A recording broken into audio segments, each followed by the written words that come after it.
Greetings, everybody. Welcome to another episode of Hot Talk HR. I'm your host, Mihaly. My guest today will be Susan Schmitt. Susan is a Senior Vice President of HR at Applied Materials. She's also one of the authors of the forthcoming book, Healing at Work. In this episode, we shall be talking about, first of all, what is healing at work? Healing, work don't usually exist in the same sentence. We are also talking about how to handle the emotional toll of the current coronavirus pandemic. And last but not least, we cover some issues on the future of HR. HR has been in the spotlight because of the coronavirus pandemic. So now it is the time for HR to shine and lead the organization to the future. So we are covering what is it that HR leaders needs to do and get ready to be an even greater source of value for their organization. If you like today's episode, don't forget to hit the subscribe button. Visit our podcast page at Spreaker and Spotify.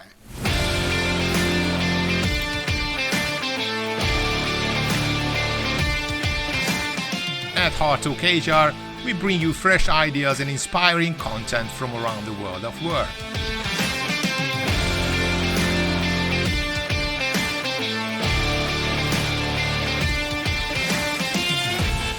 So, Susan, thank you so much for coming on the show. It's an absolute privilege having you here with me today. We've been chatting on LinkedIn for over a year now, I guess maybe even more so. So I asked you to come on the show and talk about your forthcoming book. When we scheduled this interview a couple of months ago, none of us expected that your message would be actually more timely than ever before. You are one of the authors of the forthcoming book, Healing at Work. Healing and work, these two words don't usually exist in the same sentence. So tell us about your story, tell us about your book. How did you come to write this idea? And what does healing at work mean in the first place?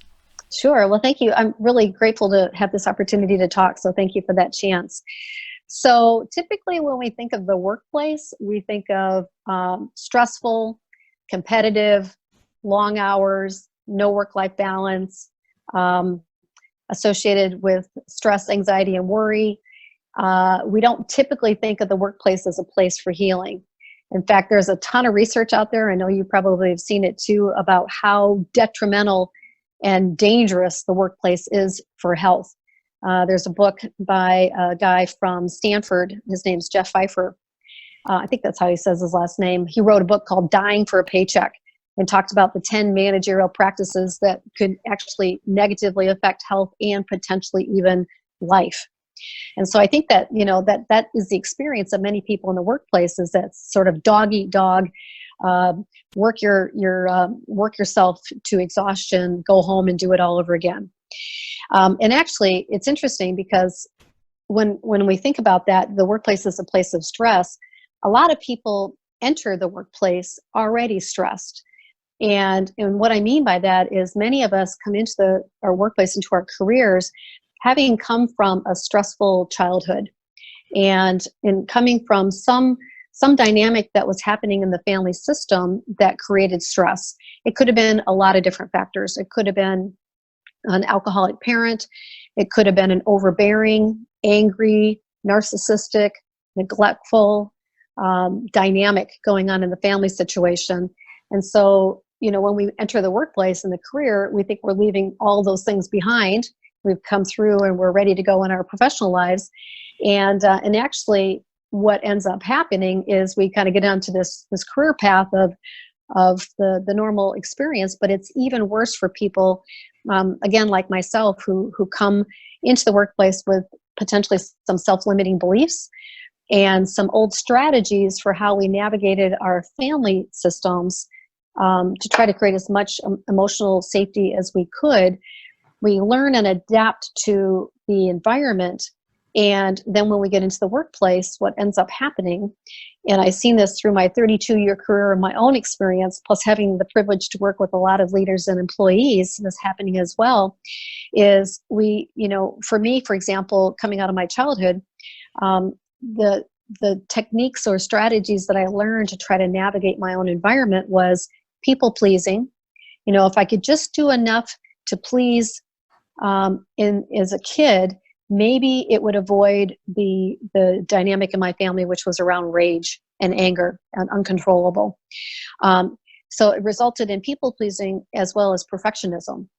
If I can just be as good as possible, then maybe some of these things won't happen. And frankly, they're scary when you're little, right? So as I entered the workplace, and as many people enter the workplace thinking we got it all together, we've got our education, we maybe had great internships, whatever, we get into situations, and guess what? The workplace is full of conflict. Martha Finney, my co-author, who is fantastic, we coined the term bumper car moments. You get into the workplace and you're kind of riding along, everything seems to be going well, and all of a sudden someone comes crashing into you. Or you crash into somebody else and they have a negative reaction. And this dynamic of tension and conflict is natural. In fact, just the essence of the workplace, so many things that happen at work are natural places of conflict. Getting missed for a promotion, that creates a lot of conflict and frustration and stress and anxiety and worry about why did I get missed, which then can easily result in all those old limiting beliefs. In my case, the limiting belief I walked away from my childhood with, and I don't necessarily think my parents intended this, but this is what I took away, is I'm not good enough. And so then you get into the workplace situation, you get missed for a promotion, and all of a sudden, all those limiting beliefs get triggered. And by the way, I want to be really clear, I'm not a psychologist. That is not what this is about. This is about 30 plus practical years of experience working in 3 Fortune 500 companies, as well as some other wonderful companies. And it's experiential through my own journey, as well as working with and coaching a lot of different people through their journeys.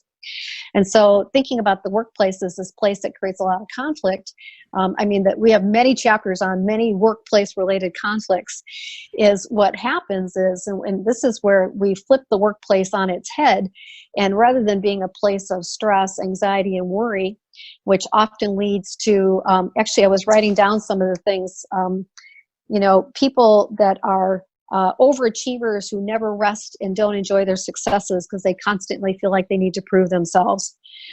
People pleasers who feel like their job is to make everybody else happy. Workplace conflicts that we tend to personalize and think it's our fault that it happened. All of these things, all these dynamics that happen at work can actually be turned into a laboratory for healing. And that's the essence of our book, is how do we teach executives and professionals who are dealing with some degree of stress at work and frustration, and they want their careers to be going in a different direction. How do we teach them how to go from living an unconscious career to living a conscious career? And so what we detail in the book is this sort of 2 different career paths that can occur. One is the unconscious career path, which is the wounded path, and the other is the conscious path, which is the healing path. And so what we do in the book is we actually teach people how to leverage those conflicts to look at underlying self-limiting beliefs that aren't working for us anymore, how to look at the kinds of things that trigger those self-limiting beliefs. And there's all kinds of opportunities at work that are ripe for these things. So triggers could be feeling judged, feeling like someone's angry with you. And believe me, we tell lots of stories in the book too to bring these concepts to life. Other triggers could be where you feel like you're being scolded. Someone's giving you critical feedback, maybe criticism, or you get a 360 feedback. That's another point of lots of bumper car moments. There's just all these opportunities. But what we are teaching in this book is actually you can learn really easy skills to start transforming those moments of conflict into a moment for healing, and having and learning a different response in those situations. And, so I'll give you an example. For years and years, when I was on the unconscious wounded path, I was so focused on external validation. My view of success was somebody recognizing me or thanking me or patting me on the back kind of behavior. That was a very external oriented drive. My driver was based on what other people thought of me. And that's when we give away all of our power and control, when we turn that over to somebody else, particularly somebody in authority at work, an individual who's got higher positional power perhaps. And so how do you take those moments and say, okay, that isn't working for me any longer. How do I learn to have the internal orientation for my drive relative to focusing in terms of, workplace? You can either think of it as thinking about success, which is all externally driven, or satisfaction or fulfillment.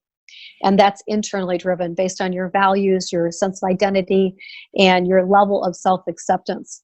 And so basically what we do is we take readers through all these different conflict scenarios, teach them a different way of flipping those conflicts on their head so that you can actually practice new responses.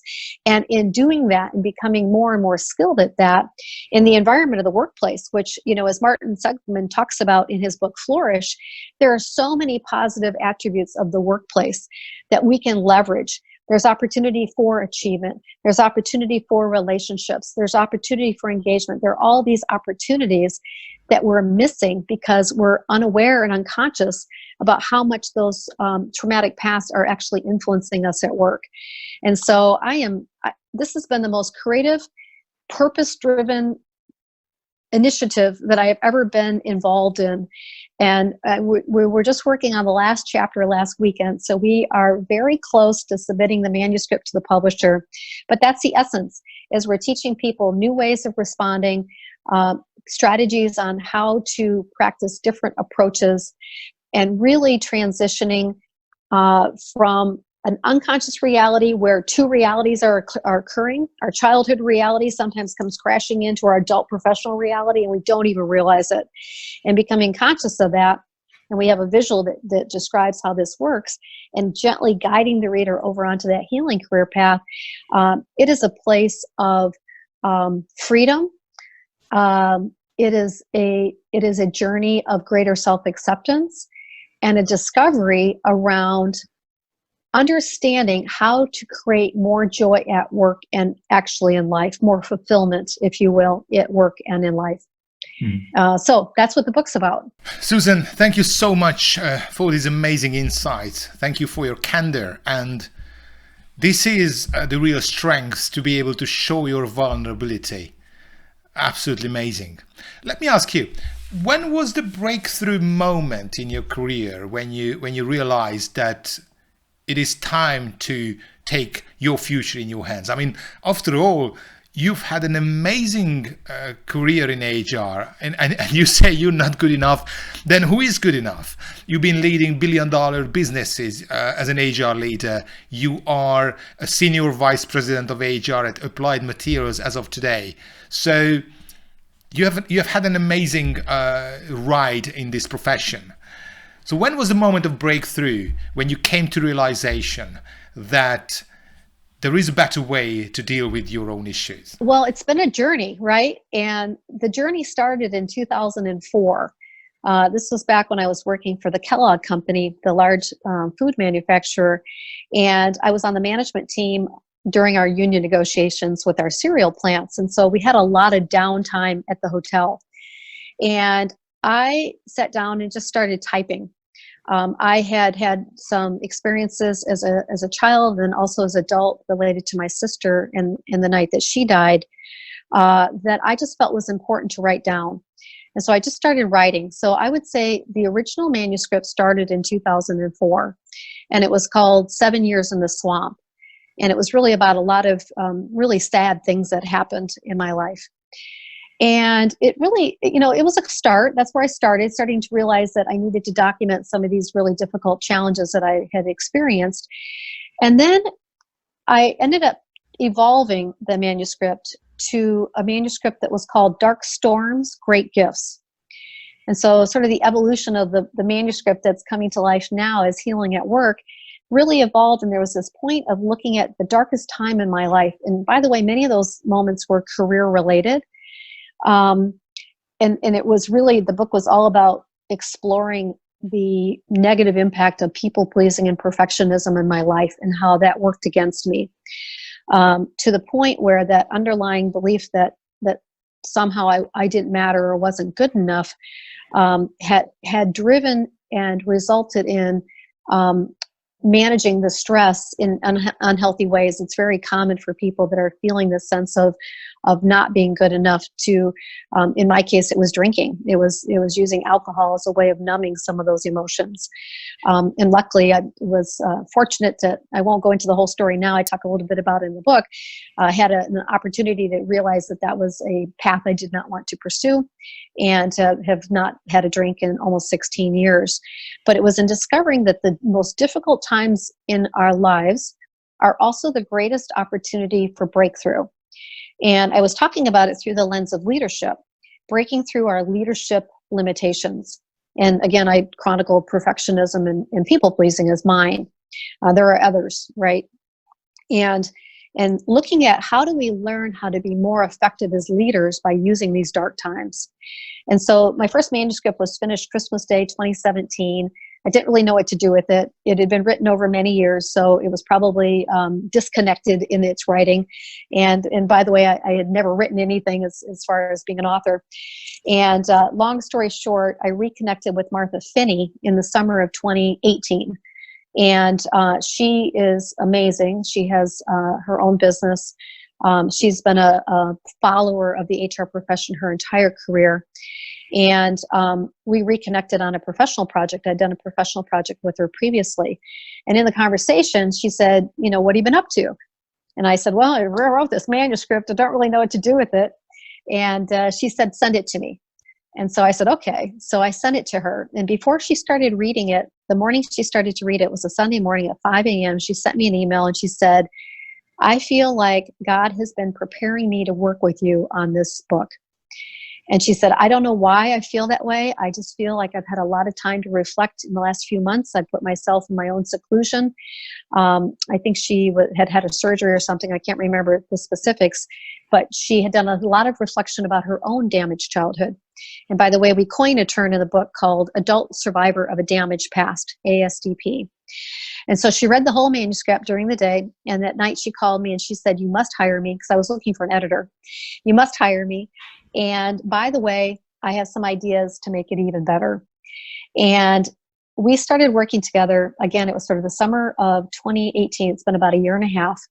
And she took the Dark Storms, Great Gifts concept and said, the unique position that you have is that you have a 30-plus year corporate career in amazing companies.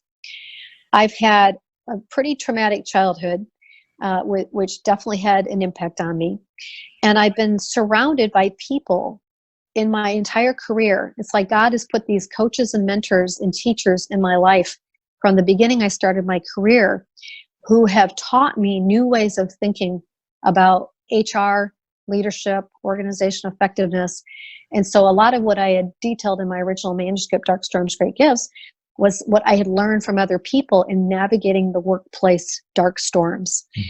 And then working with Martha, she said, you need to package that. We need to package that, because the unique position is leveraging this concept of healing at work, using the workplace as a laboratory for emotional healing based on all those unique, ingredients, I guess you will, in terms of what had happened to me and all the blessings I'd had relative to the people that have helped me be successful. And it was through our work together over the last year and a half, because we obviously needed to create new content.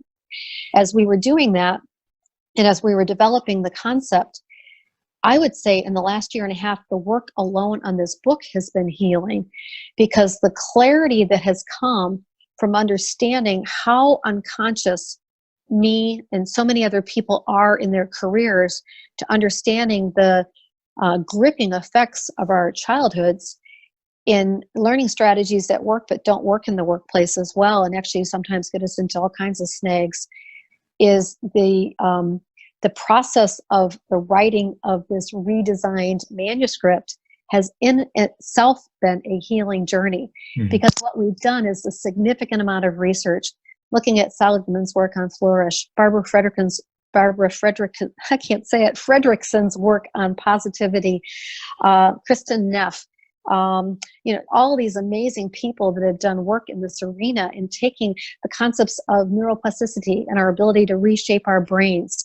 Dr. Nadine Burke-Harris's work on understanding the effects of being a kid who grew up in an environment, she calls them, or it wasn't her original term, but she did a ton of research in her medical practice on ACEs, adverse childhood experiences, and the linkage between 10 ACEs and the effect on people's health, as she was seeing in her practices as a pediatrician. She's now, I think she's a general surgeon in California.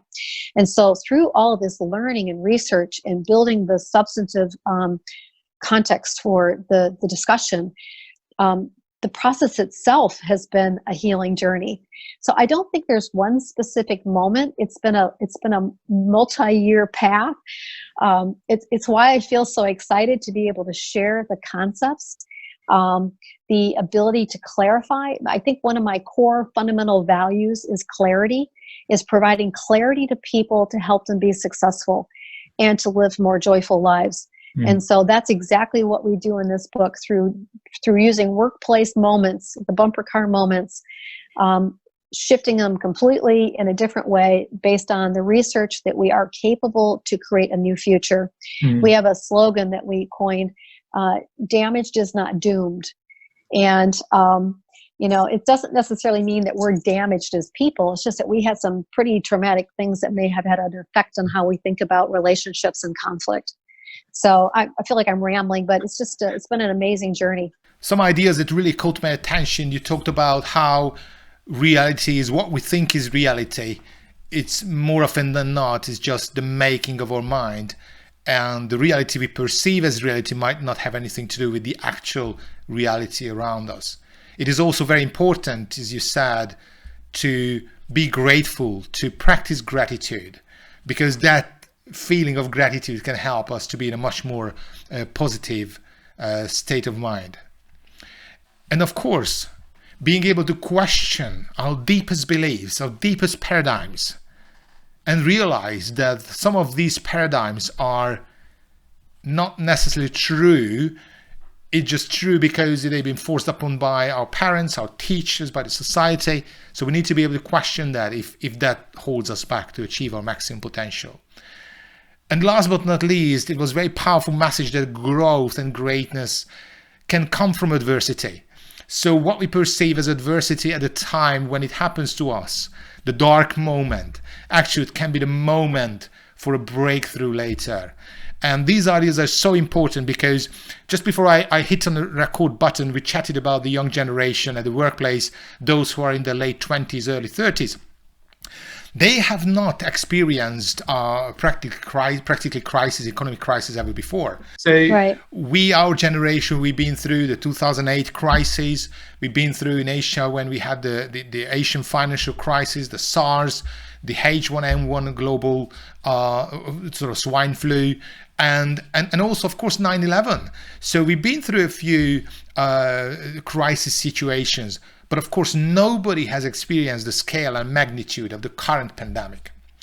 So it does have a very heavy emotional toll on people, young and old, especially those who've never experienced any downturn, any crisis before. So can you give us a couple of advice, a couple of insights, how to handle this heavy emotional toll, how to overcome this natural reaction, anxiety and fear, what we potentially experience in situations like this? Sure, that's a great question. So, of course, right now we're in the middle of a global force that is affecting everybody's lives. And just like in the past, we've had things that have happened in the past, of course, the 2009 recession, when there's a global situation happening that creates a lot of anxiety, uncertainty, and fear, it's very easy to go into a negative place. And so as I was thinking about this question, I'm going to answer it in a couple of different ways. First, I think we have to start with the individual. Every single one of us is a human being. And every single one of us that's dealing with this situation, I'm sure, has concerns about, am I going to get ill? If I get the coronavirus, am I potentially going to affect other people? So there's this primal requirement, basic need of how do I stay healthy? That's the first thing. The second thing is we think about our families. Many of us are home with our families now, working remotely, as you said. And I think every one of us feels a responsibility to take care of our families. And so just providing basic supplies right now, being able to get products from stores is difficult and challenging. So there's that underlying concern about just taking care of the basic needs that we have for our families. And then also thinking about economic worries. Of course, the people all over the world, the impact on the economy is significant, and on families is significant. And then I think about, again, coming from the HR standpoint, is the impact on managers. Every one of us that manages people not only has to manage our own individual fears and worries, our family fears and worries, but we also have this unique responsibility of managing our teams and managing our teams through very difficult, challenging, uncertain times. And so I was thinking about that. I was thinking there are a couple key things. First of all, managing your own fear is key, so making sure that we're managing that first, and then being intentional about how we manage it for our employees. And so what do I mean by that? It's really easy to go into a negative place, right? The media, there's a lot of media coverage. There's a lot of conflicting information in terms of what the media and the medical professionals are telling us. And, we really have to be focused on getting our information from credible sources. There are a lot of things going around on social media right now that it's really hard to know what to trust. Go to the credible sources in your country to understand what's really happening. Take precautions. Do what you need to do. This is serious. Washing hands, social distancing, following the guidelines that are being prescribed by our governments is key. And so do what we can do to manage and be responsible for ourselves. And then as we think about our teams and our families even, rather than focusing on the negative, which is very easy to do, instead make an intentional decision to focus on the positive. In other words, every situation presents either an opportunity or a negative situation. And my encouragement for all of us is to look at this as an opportunity. Again, being mindful that it's real, taking what we can and doing what we can, but we can't control everything. What we can control is our reaction to it. And so do I choose positivity? There are a lot of people that are upset because they have to stay in their homes. That's understandable. It's different. It's frustrating. But when I'm asked, how are you doing being at home working? My answer is, I have been so impressed by how my global HR team has pulled together during this pandemic to support our company. I am inspired every day by the commitment of people to figure out how to be productive at home, how to manage their coworkers that are now their family members. How do you manage that? The camaraderie and community that's been created, that's what I focus on. Rather than focusing on all the worst case scenarios, all the potential things that could go wrong, I'm focused on the opportunities. Just another personal example, one of the things I love to do is to ride my horse. And right now I can't do that because the stable where he's kept is closed. It's a non-essential business.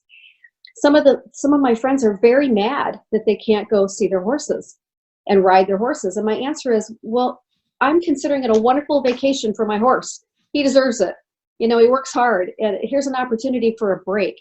And that time that I would normally be doing something outside of my house gives me a chance to do different things inside.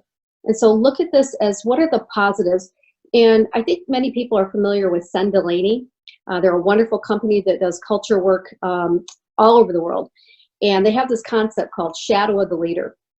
And I love this because it really is true, is whatever our leader is doing or not doing, whatever our leader is saying or not saying, how he or she is saying it or not saying it, is like a shadow that gets cast in the whole organization.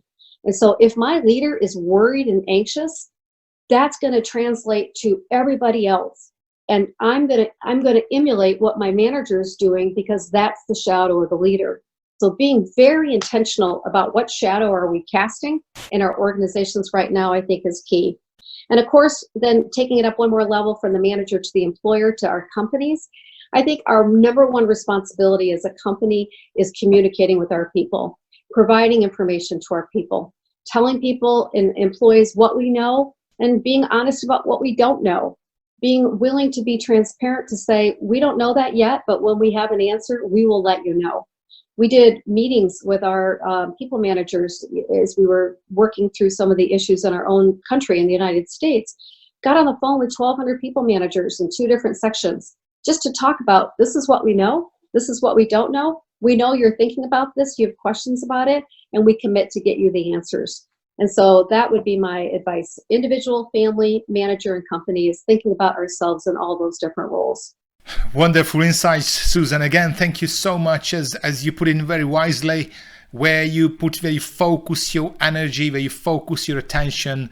That's what you notice, that's how your brain is wired, so potentially that might happen to you. Thank you so much for sharing. And of course, let's not forget that HR professionals, HR leaders are also people. And while you have a mandate to guide your organization through the current challenge, be the architect of future organization and future practices, but you are also a human being at the end of the day. So it's absolutely vital to be able to manage your own well-being and manage your energy, because that's the only way you can become a great value to your organization.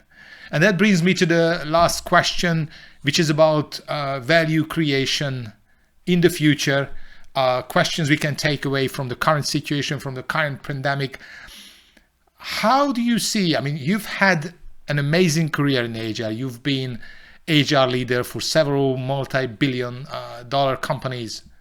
So you've certainly created a lot of value to your organization throughout your career.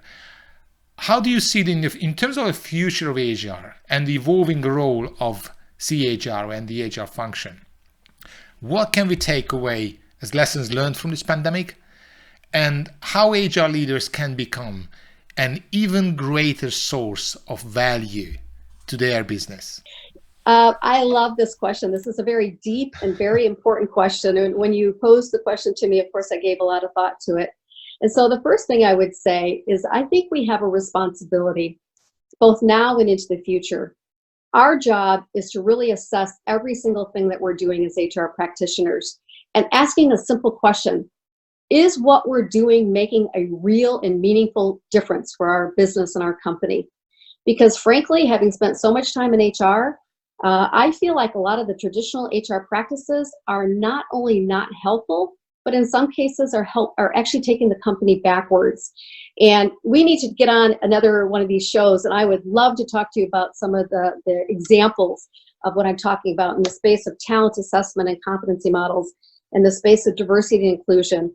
There are so many places that I think we're doing work with the best of intentions, but it's actually not making a difference. And I know you love Dave Ulrich and Norm Smallwood from RBL. I do as well. I've had the privilege of working with them now in 3 different companies. And I love a question. Dave asked this question to 180 of our leaders about a month ago.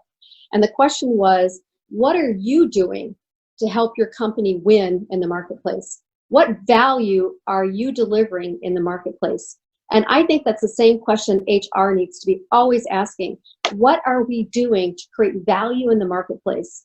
And I won't go into all the things that Dave and Norm teach, but there are a lot of really good practices around organization operating model, understanding how it works with your strategy, really doing meaningful work that's going to help create clarity in your companies. I think that's one of our greatest responsibilities, is creating clarity and minimizing confusion. And I will look forward to more discussion with you on that topic. The other thing, I did a little research on this topic about what matters most in companies as we go forward. And I got a little research that I thought I would share.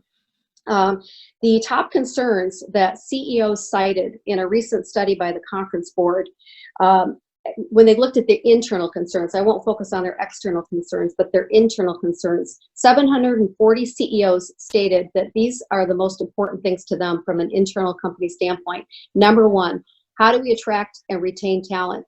And then also in there, they didn't mention this in the study, but I think it's really relevant, is the role of AI, not only in our companies and how it's going to change and evolve work, but also in our own HR organization. So that obviously is our responsibility, attracting and retaining talent. Number 2, the CEO top number 2 challenge that they see and concern is around how they create innovative products and business models in creating value in the marketplace, right? So you think about talent, that we have to figure out a way to get the best and keep the best. And then when we get the best, what are they doing to enable product innovation, business model innovation that's going to create differentiation for customers and create value creation in the market? And so when I think about that category, the role of HR is significant relative to leadership capability. I believe everything boils down to leadership capability. So if you have the right leaders, technology leaders, business leaders in those roles to design and innovate those different areas, product technology, new market technology, new services, business models, that's a key contributor to enabling our companies to be able to create differentiation in the marketplace. And separately is the whole organization design, the whole organization capabilities. And do you have the right capabilities to deliver that level of innovation? And then the third number one concern that these 740 CEOs talked about for the future is all around an innovative culture. And what role are we playing in shaping and designing an innovative culture? And of course, that means something different to every one of our companies.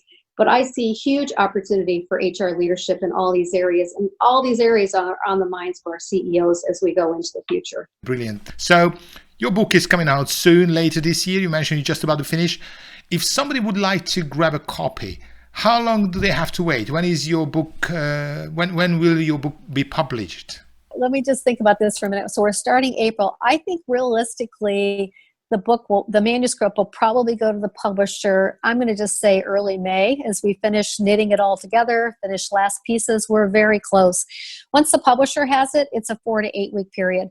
So I would say early summer. So sometime in early midsummer, those of you who want to grab a copy, just look up Healing at Work at Amazon.com. But of course, Susan, you have lots of freebies available on your website. So if people like to get in touch with you, what is the best way to reach you? What is the best place to visit? A couple different places. You can find me on LinkedIn, Susan J Schmitt, and that's SCHMITT. And then I also have a website that we're developing for the book. It's called, it's SusanJSchmitt.com. Susan, SUSAN, J, and Schmitt, SCHMITT.com. And a lot of information in both locations. We've written a lot of blogs. We have a very cool freebie out there called the 34 Ways to Instantly Feel Better at Work. And while we aren't at work per se, I also did a LinkedIn post just this week that talks about how applicable, although there's one item on the 34 items that won't work in our working remotely environment, but in thinking about our relationship with our family as coworkers, there are 33 ways that will actually help you manage conflict and deal with stress on the home front as well. And so that's available either on my LinkedIn, you can find it in one of my posts, or on the website as well. Susan, thank you so much for this insightful, candid, truly inspirational conversation. I've taken away so much knowledge and wisdom. And I hope our visitors and our viewers did the same. So if you did enjoy this episode, don't forget to hit the subscribe button. We shall be back with more Hard Talk HR. Thank you again. Thank you, everyone. Until next time.